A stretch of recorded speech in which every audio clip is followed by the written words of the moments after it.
Hello friends, बाबा जी study YouTube channel पे आपका हार्दिक अभिनंदन है। मैं राहुल मिश्रा स्वागत करता हूँ आपका बाबा जी स्टडी यूट्यूब चैनल पे। तो फ्रेंड्स, आज से हमारे बाबा जी स्टडी यूट्यूब चैनल पे जीके की सीरीज का आगाज होने जा रहा है, जिसमें आपको प्रतिदिन शाम में 4 बजे जीके की एक वीडियो प्रोवाइड कराई जाएगी, जो कि आपके आने वाले किसी भी वनडे कॉम्पिटिटिव एग्ज़ाम, चाहे आप एसएससी के कोई भी एग्ज़ाम की तैयारी कर रहे हो, रेलवे की कोई भी एग्ज़ाम की तैयारी कर रहे हो, या भारतवर्ष का कोई भी एग्ज़ाम जहाँ पे जीके के क्वेश्चन आते हैं, उनके हिसाब से हमारा यह सेशन मोस्ट हेल्पफुल रहने वाला है। तो फ्रेंड्स, हमारे इस सेशन को प्रतिदिन जरूर देखा करें, जो कि आपके एग्ज़ाम पॉइंट ऑफ व्यू से काफ़ी मददगार साबित होगी। तो आइए फ्रेंड्स, वीडियो को स्टार्ट करते हैं। और अगर वीडियो आपको पसंद आए तो वीडियो को लाइक, चैनल को सब्सक्राइब और वीडियो को एक शेयर जरूर कर दीजिएगा। तो आइए फ्रेंड्स, शुरू करते हैं। तो फ्रेंड्स, आज का हमारा पहला प्रश्न है कि निम्न में से कौन सी चीज सिंधु घाटी की खुदाई में वाणिज्यिक और आर्थिक विकास का द्योतक था। तो आपको बता दें कि सिंधु घाटी के खुदाई में वाणिज्यिक और आर्थिक विकास का द्योतक मोहरे थी। आपको बताएं कि सिंधु घाटी की खुदाई से अब तक कुल 2000 मोहरे प्राप्त कर ली जा चुकी है, जिसमें केवल 1200 मोहरे तो मोहनजोदड़ो से ही प्राप्त हुई हैं। और ये जो मोहरे बनी होती थी, ये मोहरे सेल खड़ी की बनी होती थी। अगर आपसे क्वेश्चन पूछे कि सिंधु सभ्यता की मोहरे किस चीज़ की बनी होती थी, तो मोहरे सेल खड़ी की बनी होती थी। अगला क्वेश्चन है हमारा क्वेश्चन नंबर 2, कौन सा कथन हड़प्पा सभ्यता के लिए सही है। तो हड़प्पा सभ्यता के बारे में पहले मैं आपकी कुछ डिटेल जानकारी देता हूँ कि हड़प्पा सभ्यता के जो लोग थे, वे पशुपति शिव की पूजा किया करते थे। मोहनजोदड़ो की खुदाई में मुद्रा पर अंकित पशुपतिनाथ की मूर्ति पाई गई, जिससे हड़प्पा सभ्यता के लोगों की धार्मिक स्थिति का पता चला। उनसे यह पता चल पाया कि उनके जीवन में पशुपति शिव का धार्मिक स्थिति से बहुत बड़ा महत्व था। तब आपके ऑप्शन में दिख रहे हैं कि ऑप्शन नंबर सी कि पशुपति शिव उनके द्वारा पूजा जाता था। तब का राइट आंसर यही हो जाएगा, हड़प्पा सभ्यता के लिए सही था। गाय उनका पवित्र पशु था, बिल्कुल नहीं था। घोड़े बलिदान के लिए उन्हें जाना जाता था, बिल्कुल नहीं। संस्कृति आमतौर पर स्थिर था, नहीं। तो आपका राइट आंसर क्या हो जाएगा, पशुपति शिव उनके द्वारा पूजे जाते थे, ठीक है, जिन्हें अभी प्रेजेंट टाइम में हम शंकर भगवान या महाकाल के नाम से जानते हैं।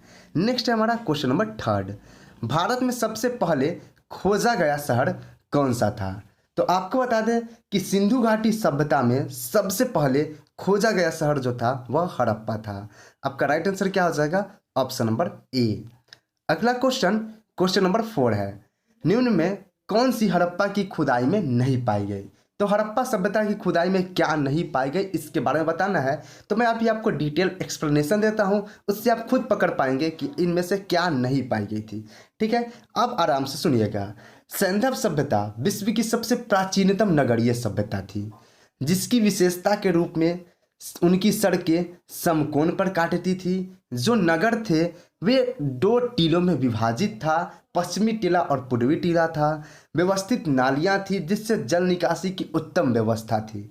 लेकिन सिंधु घाटी सभ्यता में मंदिरों के कोई साक्ष्य नहीं मिले, जिससे यह पता लगाया जा सके कि यहाँ किसी पार्टिकुलर धर्म के लोग रहा करते थे। तब आपके ऑप्शन को देखिए, यहाँ पर जल निकासी के लिए व्यवस्थित नालियाँ थी, बिल्कुल थी। किला में विभाजित था, बिल्कुल था।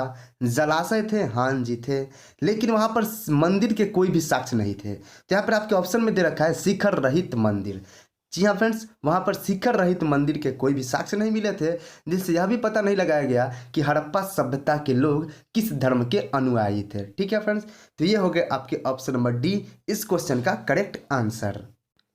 अगला क्वेश्चन क्वेश्चन नंबर 5 है हमारा, निम्न में से कौन सा देश का सर्वोच्च कानून है।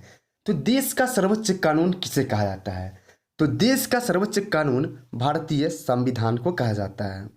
आपको बता दें कि यह एक ऐसा पवित्र कानूनी दस्तावेज है जो सरकार की आधारभूत संरचना एवं उसकी मुख्य क्रियाओं को निर्धारित करता है। इसे देश का आधारभूत कानून भी कहा जाता है, भारतीय संविधान को, क्योंकि अन्य सभी सिविल एवं दंड संहिताएं इससे ही प्रेरणा लेती हैं। तो आपका right answer option number B हो जाएगा कि देश का सर्वोच्च कानून कौन है। तो देश का सर्वोच्च कानून भारतीय संविधान है। नेक्स्ट क्वेश्चन क्वेश्चन नंबर 6 है, भारत का संविधान किसके द्वारा बनाया गया। अब देखिए, इनमें मैं आपको 2 क्वेश्चंस कराऊंगा। ठीक है, भारत का संविधान किसके द्वारा बनाया गया? तो भारत का संविधान संविधान निर्मात्री सभा द्वारा बनाया गया। अब कभी कभी आपसे क्वेश्चन पूछ जाता है कि संविधान निर्मात्री सभा में कितने सदस्य थे? तो संविधान निर्मात्री सभा में कुल 389 सदस्य थे। लेकिन जब देश का विभाजन हुआ तो उसके बाद केवल इनमें 299 सदस्य ही, केवल यहाँ पे 299 सदस्य ही बच गए और इसके अलावा जो सदस्य थे वे पाकिस्तान में चले गए। भारत में 299 बच गए विभाजन के बाद, और विभाजन के पहले 389 सदस्य थे। तो इसको आप ध्यान में रखिएगा, यह भी क्वेश्चन आपसे पूछ देता है। अगला क्वेश्चन, क्वेश्चन नंबर 7 है, भारतीय संविधान को कब अंगीकृत किया गया? तो भारतीय संविधान को जो अंगीकृत किया गया वह 26 नवंबर 1949 ईस्वी को किया गया। आपको बता दें कि इसी दिन नागरिकता, विदेश मामले, अस्थायी और संक्रमणकालीन और संवैधानिक उपबंध लागू हुए तथा संविधान का शेष उपबंध जो था वह 26 जनवरी 1950 ईस्वी से प्रभावी हुआ। अगला क्वेश्चन, क्वेश्चन नंबर 8 है, भारतीय संविधान कब लागू हुआ? तो आप सबको इसकी जानकारी होगी, अगर नहीं है तो मैं आपको बता दूं कि भारतीय संविधान 26 जनवरी 1949 ईस्वी को लागू हुआ। और भारतीय संविधान कब बनकर तैयार हुआ यानी अंगीकृत कब किया गया? तो इसका आंसर है 26 नवंबर 1949। तो दोनों डेट्स में आपको कंफ्यूज नहीं होना है, ठीक है। अंगीकृत कहे तो 26 नवंबर 1949 और भारतीय संविधान लागू कहे तो 26 जनवरी 1950, ठीक है, ये आप ध्यान में रखिएगा। अगला क्वेश्चन, क्वेश्चन नंबर 9 है, संविधान के उद्घाटन के लिए 26 जनवरी का दिन क्यों चुना गया? तो आपको बता दें कि 26 जनवरी का दिन संविधान के उद्घाटन के लिए इसलिए चुना गया क्योंकि कांग्रेस के लाहौर अधिवेशन में 31 दिसंबर, जी हाँ फ्रेंड्स याद रखिए डेट, 31 दिसंबर 1929 को पूर्ण स्वराज का संकल्प पारित किया गया। इसके अलावा 26 जनवरी 1930 को पूर्ण स्वाधीनता दिवस के रूप में संपूर्ण भारत में मनाने का निश्चय किया गया। इसी कारण प्रत्येक वर्ष हम 26 जनवरी को गणतंत्र दिवस के रूप में मनाते हैं और इसी कारण इसी दिन हमारा जो संविधान है उसको लागू किया गया था। तो आपका राइट आंसर हो जाएगा ऑप्शन नंबर सी, कांग्रेस ने इसे 1930 में स्वाधीनता दिवस के रूप में मनाया था, ठीक है। अगला क्वेश्चन, क्वेश्चन नंबर हमारा 10 है, पृथ्वी की मंदाकिनी को सबसे पहले किसने खोजा था? तो सबसे पहले यहाँ एक टर्म आया है मंदाकिनी। तो मंदाकिनी क्या होता है इसको समझते हैं। तो मंदाकिनी जो होता है असंख्य तारों का समूह होता है, या यूँ कहे कि गैस पुंज का समूह होता है जिसकी खोज सर्वप्रथम गैलीलियो साहब ने किया था। तब का right answer option number A हो जाएगा। नेक्स्ट क्वेश्चन, क्वेश्चन नंबर 11 है, विश्व भूगोल का संस्थापक कौन था? तो विश्व भूगोल के जो संस्थापक थे वो थे इरेटोस्थनीज। इरेटोस्थनीज को विश्व भूगोल का संस्थापक कहा जाता है। अगला क्वेश्चन, क्वेश्चन नंबर 12 है हमारा, निम्नलिखित में से किस वैज्ञानिक ने यह सिद्ध किया कि सूर्य के चारों ओर प्रत्येक नक्षत्र का मार्ग दीर्घवृत्ताकार होता है? तो आपको बता दें कि जो इससे पहले जो मान्यता थी कि जो सूर्य होते हैं वह सूर्य के चारों ओर जो ग्रह चक्कर लगाते हैं वह सर्कल नुमा पाथ पर चक्कर लगाते हैं। लेकिन आपको बताएं कि केपलर साहब ने यह सिद्ध किया कि सूर्य के चारों ओर जो ग्रह नक्षत्र होते हैं वह दीर्घवृत्ताकार पथ पे चक्कर लगाते हैं। दीर्घवृत्ताकार पथ समझते हैं ना, जैसे मैं आपको बताऊं, यह अगर सन है आपका तो इसके चारों ओर का जो इस तरह से जो पाथ रहेगा वही आपका दीर्घवृत्ताकार होता है। आपने 12th में यह सब पढ़ रखा होगा, ठीक है, अगर आप मैथ बैकग्राउंड से होंगे तो। अगला क्वेश्चन, क्वेश्चन नंबर 13 है, धूमकेतु किसके चारों ओर चक्कर लगाते हैं? तो सबसे पहले यहाँ पे टर्म आया है धूमकेतु। तो धूमकेतु किसे कहते हैं इसको समझते हैं। तो आपको बताएं कि जो सौर मंडल में मौजूद धूलकण, पत्थर के छोटे छोटे टुकड़े, बर्फ और गैसों के संग्रह को धूमकेतु कहा जाता है और ये धूमकेतु सूर्य के चारों ओर चक्कर लगाया करते हैं। इसके अलावा धूमकेतु के अलावा ग्रह, उपग्रह, उल्काएं तथा क्षुद्रग्रह संयुक्त रूप से मिलकर सौर मंडल का निर्माण करती है।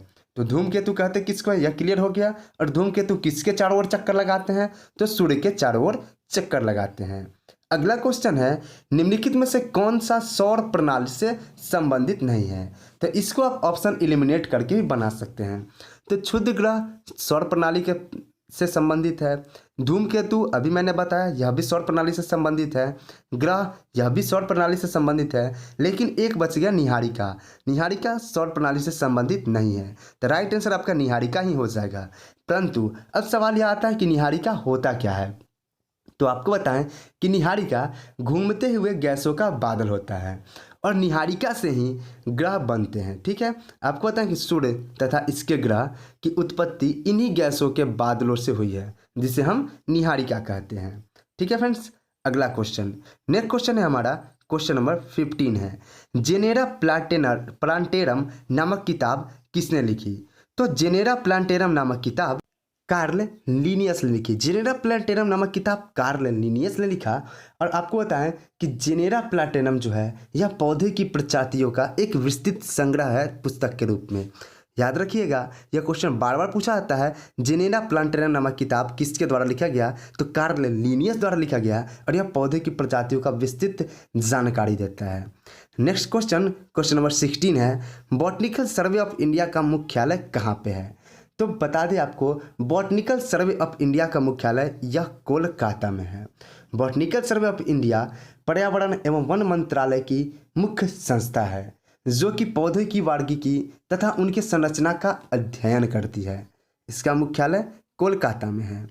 नेक्स्ट क्वेश्चन, क्वेश्चन नंबर 17 है, पादप और जंतु आपस में कैसे भिन्न होते हैं? तो आप गौर फरमाइए कि पादप और जंतु में स्थानीय वृद्धि ही एक ऐसा फैक्टर है जिस कारण ये दोनों एक दूसरे से भिन्न होते हैं। पौधे एक जगह पे स्थिर स्थिर वृद्धि करते हैं और आपको पता है कि इनकी जो वृद्धि होती है स्थानीय पर्यावरण और पीएच मान पे डिपेंड करती है। जैसे कहने का अर्थ है कि आपके बर्फीले एरिया के जो पौधे होंगे वह शंकुनुमा होते हैं और काफ़ी लंबे लंबे हो जाते हैं। ठीक है, तो स्थानीय जगह पर्यावरण इन सब पे डिपेंड करते हैं ये पौधे। तो स्थानीय वृद्धि के कारण ही पादप यानी कि मनुष्य और जानवर और जंतु यानी कि पेड़ पौधे एक दूसरे से सॉरी उल्टा हो गया। पादप यानी पेड़ पौधे और जंतु यानी मनुष्य एवं जानवर एक दूसरे से भिन्न होते हैं। ठीक है फ्रेंड्स, अगला क्वेश्चन, क्वेश्चन नंबर 18 है, थर्म किसकी इकाई है? तो थर्म जो इकाई है वह आपकी उष्मा की इकाई है। थर्म किसकी इकाई है? उष्मा की इकाई है। नेक्स्ट क्वेश्चन, क्वेश्चन नंबर 19 है, पदार्थ का परमाणु सिद्धांत किसके द्वारा दिया गया था? तो पदार्थ का परमाणु सिद्धांत सर जॉन डाल्टन द्वारा दिया गया।